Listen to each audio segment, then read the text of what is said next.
a high-pressure, high-stake job, investment banking is recommended specially to those who are good at risk assessment and evaluation and also possess strong interpersonal skills. I would say an MBA finance in terms of, let's say specialization in international finance, specialization in security and portfolio management, specialization in international banking, specialization in merchant banking and financial services, specialization is fixed income securities, and also legal matters. So a general MBA or an MBA in finance would expose you to the basics. But if you want to go into a little depth as may be needed, then probably an add-on qualification would always give you that edge. While there are no exams to clear, except perhaps an MBA, there are various skill sets that are required in an individual before he or she can become an investment banker.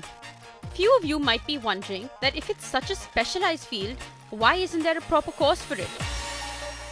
A trend which I have observed in the last few years with a lot of students who join the MBA program and probably who have that iBanking role in sight is that they would supplement an MBA degree with a CFA, a Chartered Financial Analyst, which would be level 1, level 2, level 3, which really adds on to their skills. So who is an ideal investment banker? Anyone in a sharp business suit? And what does an investment banker do? What are a few important skill sets he or she must have? A few of the skill sets which are very important for investment banking career is that he has a very strong quantitative aptitude. He should be have a flair for numbers. It will be good if he knows certain valuation techniques. He has done a valuation. Strong Excel skills. So by Excel skills I mean financial modeling, trying to forecast, preparing a financial model for next 5 years for a company. That's very important. Oodles of confidence, a myriad set of skills to be able to deal with risk assessment and evaluation requirements. A heart of steel designed especially to deal with big money, and you have yourself an investment banker. In New Delhi with camera person EP Regimon and Abhishek Singh, Kriti Mathur for NDTV. Hello Mahesh sir. My question to you is MBA a prerequisite for getting into an investment banking line? Like suppose for an interview, would a non-MBA student be less preferred than an MBA student? Yes and no to it. Quite a few investment banking companies, especially in US, the blue chip ones, a JP Morgan or a Goldman Sachs, they used to prefer MBAs. MBA used to be the entry barrier for entering into that field. Not anymore. Psychologists are now entering into it. Anthropologists are getting into investment banking. As the nature, size, complexity of the deals change and vary, companies are now looking to augment their human resources with diverse talent. CA is a very good entry point right now when it comes to Indian investment bankers. They seriously look forward to a CA graduate who's very good with numbers, who's very, very good with people as well, because investment banking also has a human side attached to it, behind the money. So per se MBA is an advantage, but never a prerequisite. My question is that I am a CA intern. I've just started my internship and I've been exposed to the investment banking field now.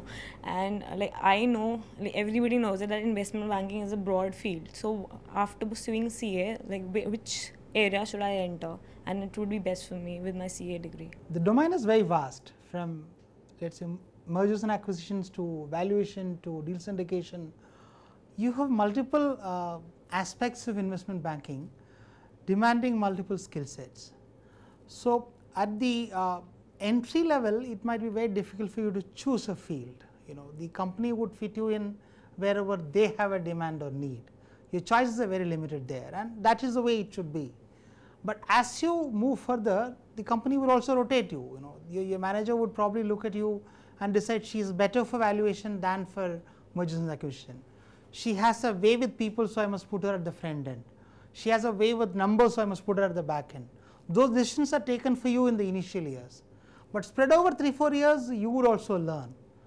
You would learn, I would like this job, I won't like this job. This is something which I enjoy doing. So the choice is always a function of what is available and what you enjoy. And as you move up the corporate ladder, your ability to choose also grows. So when you reach the vice president level, you will probably be at a level to say, no, I won't do this, I'll only do this. But not at the beginning. At the beginning, you choose what's available to you. My question to you is that we have been reading and hearing a lot about the global recession since 2008. You know, falling of Lehman Brothers, such a huge investment bank. You know, there have been quite a lot of problems in the investment banking scenario too. As a trainee, you know, I would like to know whether my career in investment banking is quite certain, or you know, there are roadblocks in it. You know, it's a very pertinent and valuable question, which honestly has no very straight answers to it, because economic cycles are getting very shorter now. You know, we used to have a recession every 40 to 50 years back. Now you have a minor recession every 5 to 10 years, because the amount of money chasing goods and services is increasing substantially. So you will always have these peaks and troughs in any career, especially in a career like dealing with money, which is investment banking. But then money is also the core fuel which drives the economy. So there is no way you can live without money being moved around. And as long as money is being moved around, an investment banker is an essential key which moves that money around. So if you look at a medium to a long term, you will always have a flourishing career in this domain. So I would like to ask that during the last year of our internship, we get an option to do industrial training. So we can do that in you know, in a company or in a banking institution. So doing it in a banking institution, would it be a big add-on, like working in World Bank or any other banking institution? Would it help in investment banking, or without doing industrial training also you can learn the same amount of knowledge? No, the important thing to look at is what is the kind of project you are getting. You know, once you've done with the, it might be very glamorous to say I work for World Bank, but once that 6 months period is over, what matters is what is the project you did in World Bank. If you're getting an exciting project where you're able to learn, then even if the company is a 3-member company, you just go for it. So what would be more preferable once I'm done with my CA and my training, to look for a job in an investment banking firm, or should I open up my own practice? See, I would always advise anyone to work for about 3-4 years. You know, unless you learn to work for someone else, it's actually very difficult for you to work for yourself. Those 3-4 years, you know, the first 3-4 years of your professional life, you should be able to take orders. You should be able to work within a system. Once you've done that, then you would know what it is to work within a system. Running a company, and you would also build a certain corpus. You won't start off, unless your father is a millionaire who can bankroll your company, it makes sense. Even them, they don't do that. You know, Ambani sends his daughter to McKinsey. Yeah.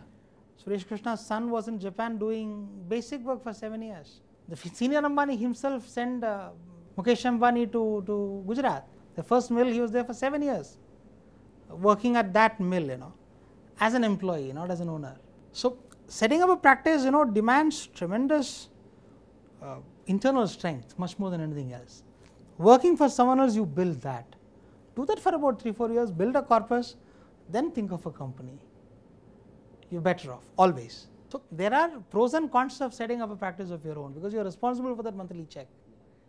Then you will decide whether you have that appetite to run that and take that risk and get those ulcers, and of course make a lot of money. Yeah.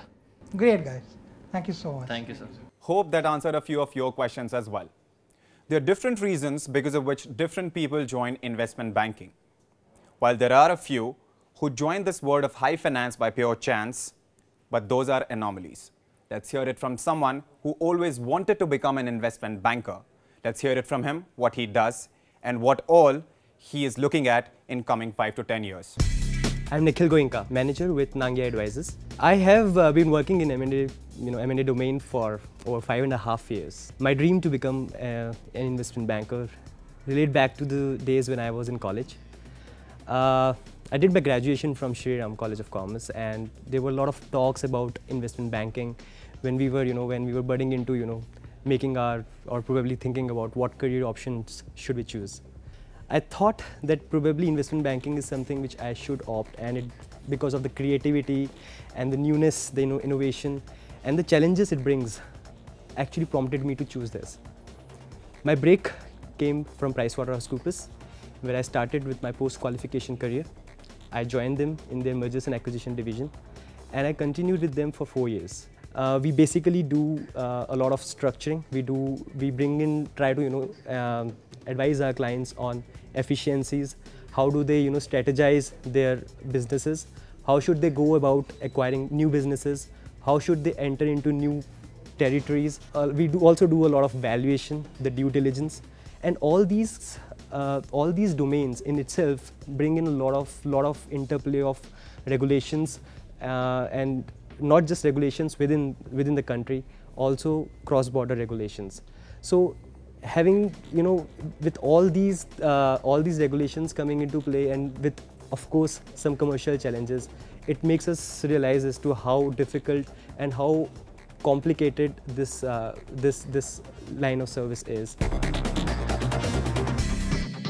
Moving towards the last hurdle in the recruitment process, the interview. We compile a set of questions asked on a regular basis in investment banking interviews and post them in front of top investment bankers. Their answers wait for you on the other side of the break.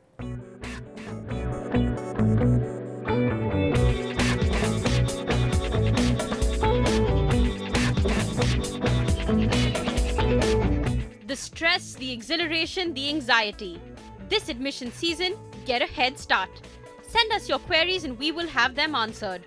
College to course, our experts are here to help you decide. Only on Heads Up, every weekday at 6:30 p.m. on NDTV Prime.